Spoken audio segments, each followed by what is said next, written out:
রক্তের সম্পর্ক কবে কাগজে হেরে যায় জানেন?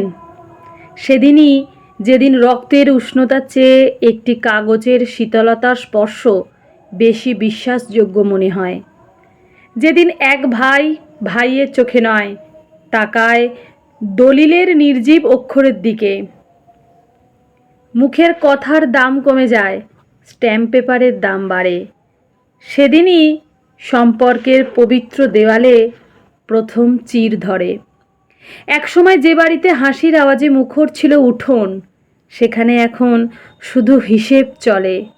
কে কত টাকা দিল, কে কতটা জমি পাবে, কার বিয়েতে কে কী উপহার দিয়েছিল। এইসব নিয়েই আলোচনা, এসব নিয়েই মনোমালিন্য। একটানা এই হিসেব নিকেশের ভিড়ে সম্পর্কগুলো শুকিয়ে যেতে থাকে, ভেঙে যেতে থাকে ভিতরের সেই অদৃশ্য বাঁধন। সবচেয়ে কষ্ট হয় তখন, যখন দেখতে হয় একসাথে বড় হওয়া ভাই বোন আজ কথা বলে না। একই উঠোনে খেলা, একসাথে পড়া, একসাথে বড় হওয়া, সব কিছু মুছে যায় কাগজের দাগে।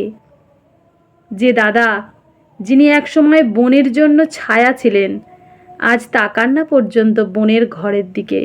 যে বোন, যিনি একসময় দাদাকে নিয়ে গর্ব করতেন, আজ তাকে দেখলেই মুখ ফিরিয়ে নেন ঘৃণাতে। এই দূরত্বের শুরুটা বোঝা যায় না, কিন্তু ফাঁকটা ধীরে ধীরে এতটাই বড় হয়ে যায় যেখানে আর ফিরে যাওয়া সম্ভব নয়। ভালোবাসা, স্নেহ, বিশ্বাস সব কিছু বদলে যায় সন্দেহ, অভিযোগ আর নির্লিপ্ততায়। আর এই ভাঙন চূড়ান্ত রূপ পায় তখন, যখন মা বাবা আর থাকেন না। তাঁরাই ছিলেন এই অদৃশ্য বন্ধন, যার জন্য সবাই একটু হলেও একসাথে থাকতো। তারা চলে গেলে কেউ কাউকে আর ধরে রাখার চেষ্টা করে না। তখন সম্পর্কের জায়গায় জায়গা নেয় স্বার্থ, মিথ্যে অর্থ। নিজেরটা বুঝে নেওয়ার তাড়নায় হারিয়ে যায় সমস্ত মায়া। সবচেয়ে নিঃসঙ্গ হয়ে পড়েন সেই মা, যিনি একসময় বলতেন, যার কষ্ট বেশি আমি তার কাছে আগে ছুটে যাই। আজ তিনি চুপ করে একটা ঘরের কোণায় বসে থাকেন, কারণ তার ভাগে ঘর পড়েনি। তার তিল তিল করে গোছানো সংসারে যেন পড়ে গিয়েছে এক অদৃশ্য সরল রেখা। এই ভাগাভাগির খেলায় কেউ পায় ঘর, কেউ জমি, আর কেউ পায় ত্যাজ্যা, এই শব্দটা। হয়তো সে এক দাদা, হয়তো সে এক বোন, যে কোনো ভুল করেনি, তবুও সবার অলক্ষ্যে কেউ বলে বসে, সম্পত্তিতে ওর আবার কী দরকার। এই কথাটা যেন তার অধিকারের দাবিটাকেই মুছে দেয়, একটাও শব্দ না বলে নিঃশব্দে। সব কিছু পাওয়ার পরেও জীবনের একটা সময় এসে প্রশ্নটা ঘুরে ফিরে আসে, তারা কি সত্যি সব পেল, নাকি সব কিছু পেয়েও একেবারে খালি হয়ে গেল। জমি বাড়লেই বাড়ি হয় ঠিকই, কিন্তু পরিবার না থাকলে সেটাকে ঘর বলা যায় না। সম্পত্তি হয়তো মানুষকে বাইরে থেকে ধনী করে তোলে, কিন্তু ভিতরে জমে থাকা কষ্টটা কেউ দেখতে পায় না, যা কোনো দলিলে লেখা থাকে না, জমে থাকে হৃদয়ের গভীরে। আর সেই নিঃশব্দ যন্ত্রণার কপাট পৃথিবীর কোনো চাবি আর খুলতে পারে না। তারা সবাই কিছু না কিছু পেয়েছে, জমি, ঘর, টাকা, দলিল, সবই ভাগ হয়ে গেছে এক এক করে। শুধু ভাগ হয়নি সেই পুরনো জানালাটা, যেটা দিয়ে ঝগড়ার মাঝেও দুই ভাই একসাথে আকাশ দেখত। ভাগ হয়নি সেই পুরনো কম্বলের গন্ধ, যেটার তলায় গুটিসুটি মেরে শুয়ে থাকতো সবাই শীতের রাতে।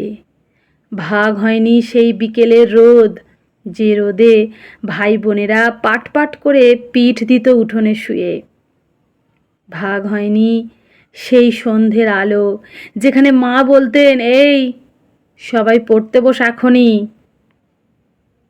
আজ তারা পারছে একে অপরকে দলিলের কলমে নিজেদের ছোট করতে, পারছে কোর্ট কাচারিতে নিজেদের অধিকারের লড়াই লড়তে, কিন্তু পারেনি ছোট করতে সেই ছোটবেলার ভালোবাসাকে, যেটা আজ আর নেই, চুপি চুপি হারিয়ে গেছে পুরনো কাগজের ভাঁজে ভাঁজে। তবু ভাবতে হয়, এই জয় কি সত্যিই কোনো জয়? জেতার পরেও যদি চোখে জল আসে, তাহলে তো মন আগে থেকেই হেরে বসে আছে। এত কিছু পেয়েও শেষে থেকে যায় শুধু একটা ফাঁকা বুক।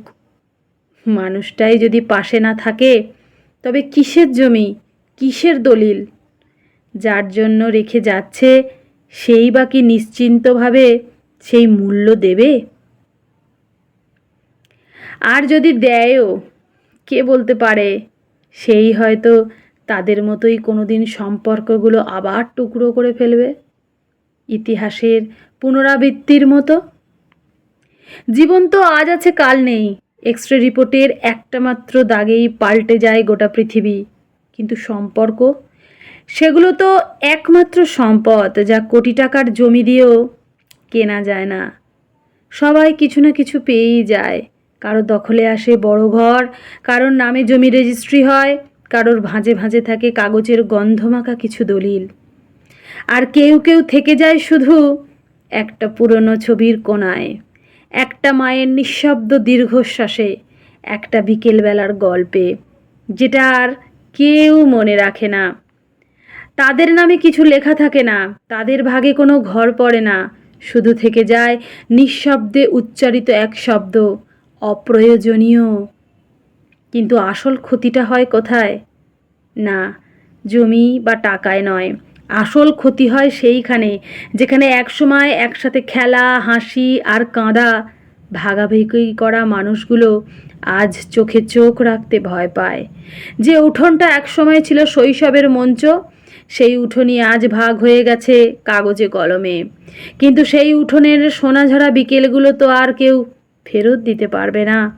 সব কিছু পেয়েও শেষের দিকে গিয়ে অনেকেই নিঃশব্দে ভাবে, যাদের সঙ্গে ভাগ করে নিতে চেয়েছিলাম তারা তো পাশে নেই। অর্থের লোভ, সম্পত্তির লোভ বড়ই ভয়ঙ্কর। সে শুধু সম্পর্ক নয়, ভেঙে দেয় শিকড়টাকেও, যেখান থেকে সবার সেই প্রথম তাদের ঘর শব্দটা জন্মেছে।